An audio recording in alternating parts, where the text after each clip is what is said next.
Hello, boys and girls. It's Mrs. Lach. Please stand for the Pledge of Allegiance. I pledge allegiance to the flag of the United States of America and to the republic for which it stands, one nation, under God, indivisible, with liberty and justice for all. And now our Harrison Peace Pledge. I am a peacemaker. I pledge to recognize the good people do, to make positive choices and help others to do the same. I will build peace at home, at school, and in my community every day. Have a wonderful day, boys and girls. I miss you. Hello, Harrison, students, staff, families. This is Mrs. Cintron, and this is my daughter, Estella. We are going to do the weather for today, Monday, April 27th. Estella, what is the weather going to be today? Sunny. It's going to be sunny. Yay, so exciting. It's going to be about 55 degrees, the high, 46 the low. If you can, go out there and enjoy the sunshine. Bye. Greetings, Harrison students and families. Wanted to let you know that we're going to be making some changes with regards to our daily announcements. We are going to be giving our announcements just on Monday, Wednesday, and Fridays starting this week. Tuesday and Thursday will be used to do some hands-on experiences with our students. And so this Tuesday and Thursday, we will have some makerspace opportunities available for them. We ask that you continue to do your morning routine with your Pledge of Allegiance and your Peace Pledge, and then click on the link to access the makerspace opportunities for Tuesday and Thursday. We want to use these days to provide you some actual hands-on experiences to build those things within your day. And so it's my hope that you will enjoy them, and we look forward to providing you some different experiences. I want you to continue to work hard. Your teachers speak often about the work that you're doing, and enjoy seeing you interact and engage with them. And so continue working hard. We miss you, love you, and hope that you have a great week. Thank you. And here are a few jokes to end our newscast. First one. When do gorillas fall from the sky? During April showers. Oh, here's another one. Maybe it's a little better. Why is April so popular for using a trampoline? Because it's springtime. Have a good one. Hi, it's Miss Holokai again. I wanted to read another book, and this time this one is a science book, and it's about one of my favorite things. I've seen you guys digging in the dirt out on the playground trying to find them, those squiggly, wiggly worms, right? And because it's spring and it's raining a lot, you might see a lot of worms out on the pavement, and I always like to be a worm saver. If I see worms after it rains out on the concrete, sometimes I'll pick them up and try to put them back in the grass. Because I think the worms, they get confused because all of the ground is wet and they think it's dirt, but it's really not dirt. And the sun might come out and kill them. So I'm a worm saver. You can't save every worm, but maybe you can save a couple. But worms, I know a lot of kids, they'll go out and they'll find worms and they'll say, look, it's a worm, it's like a snake.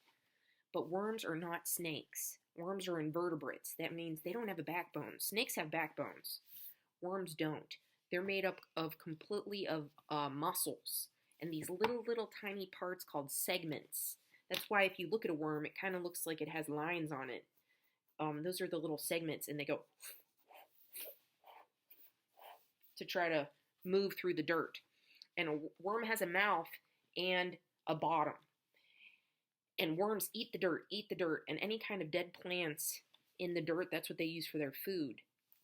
And worms are important for our environment because they make little tunnels in the dirt, and it gives the plants air, because plants, if the soil's too compacted, that means it's too hard and mushed together, their roots can't really grow. But if there's like some air in there and some open spots, their roots will grow easier.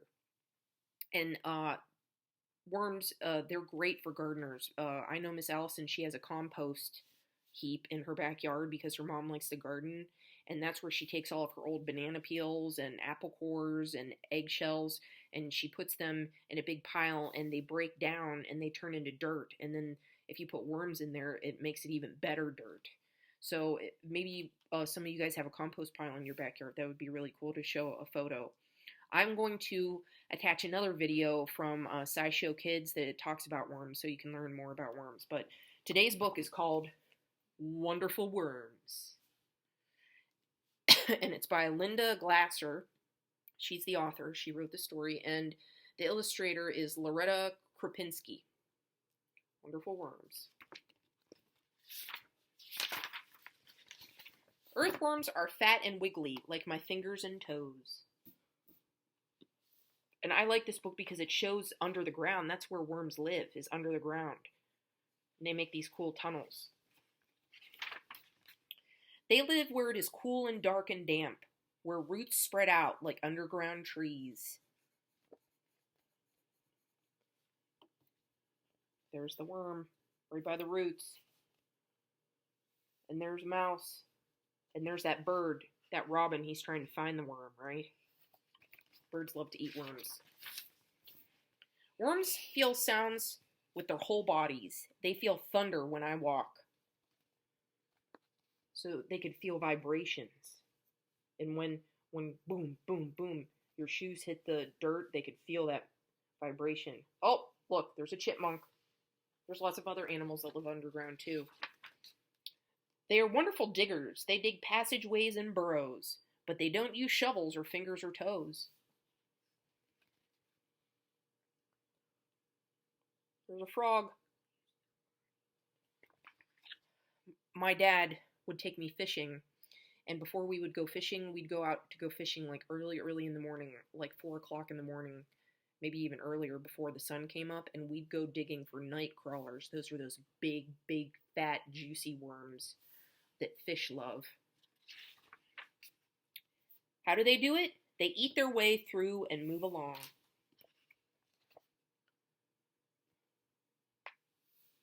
Oh, there's that dog. He's looking for his bone. He buried it. They stretch out long and thin and squeeze in short and fat. Stretch and squeeze, stretch and squeeze. Eat and dig, move and dig. Making those tunnels. And see that snake? Remember, worms and snakes are different. Snakes are reptiles, and they have backbones. Worms are invertebrates. That means they have no backbone. Earthworms mix and turn the dirt as they dig and tunnel in the earth. Do you know what kind of animal that is? Oh, it got a worm for its food. That's a mole. It looks like a little mouse kind of thing. My dog used to hunt moles. And he'd catch one and throw it up in the air.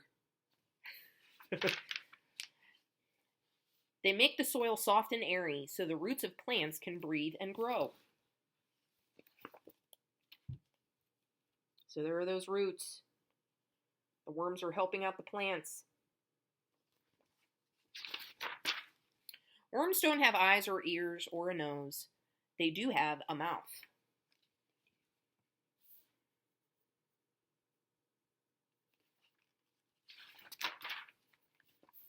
And they need food just like I do, but they eat dirt and rotting leaves.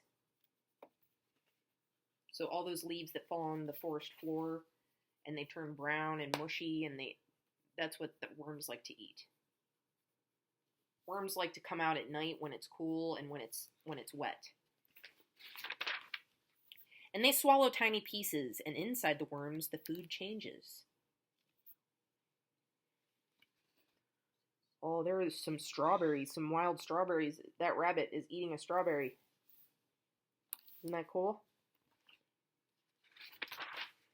When it comes out of their tail ends, it makes the earth rich so plants can grow. So actually, worm poopy is very, very good for soil. That's why gardeners love worms. It helps things grow. And I think I see some worm poopy right there. Worm poopy is just like dirt. That's all it is. Earthworms are my helpers, the underground gardeners. We work hard in the dirt in my garden, their home. There he's picking some flowers for his mom. Oh, I see some watermelons growing in that garden.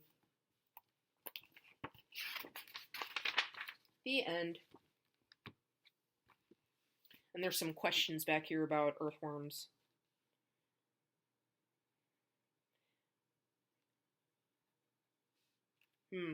There's one thing I know about worms is that if you ever touch a worm, it's a little on the worm's belly. It's a little bit rough because there's these tiny little hairs that help when they're going. Helps them move along, and they're called bristles. And worms are really slimy, and their skin needs to be moist to breathe. And earthworms breathe through their skin. They don't breathe. They don't have lungs like you and me. They breathe oxygen through their skin. And it says, do earthworms bite people? No. Earthworms don't bite anyone because they don't have teeth. So that's why you could pick up an earthworm and they're friendly. And they won't hurt you. Why do worms come out when it rains? It is believed that they come out because their burrows are flooded and the water is no longer fresh. So those little tunnels, they get flooded out and it makes the worms come out. Can you tell which end is the worm's head? That's another thing. I can never tell. It's not like they have a smiley face with two eyeballs. It's hard to tell sometimes. It says, the head is slightly pointed, and the little lump in the middle called the citellum is closer to the head. So that's how you could tell where their head is. The end. I love worms. I wish I had a little worm farm or garden, but I don't have a backyard here at my house. I hope you enjoyed that book. Watch the video, the SciShow Kids. That'll help you learn about worms as well. All right. See you later. Bye.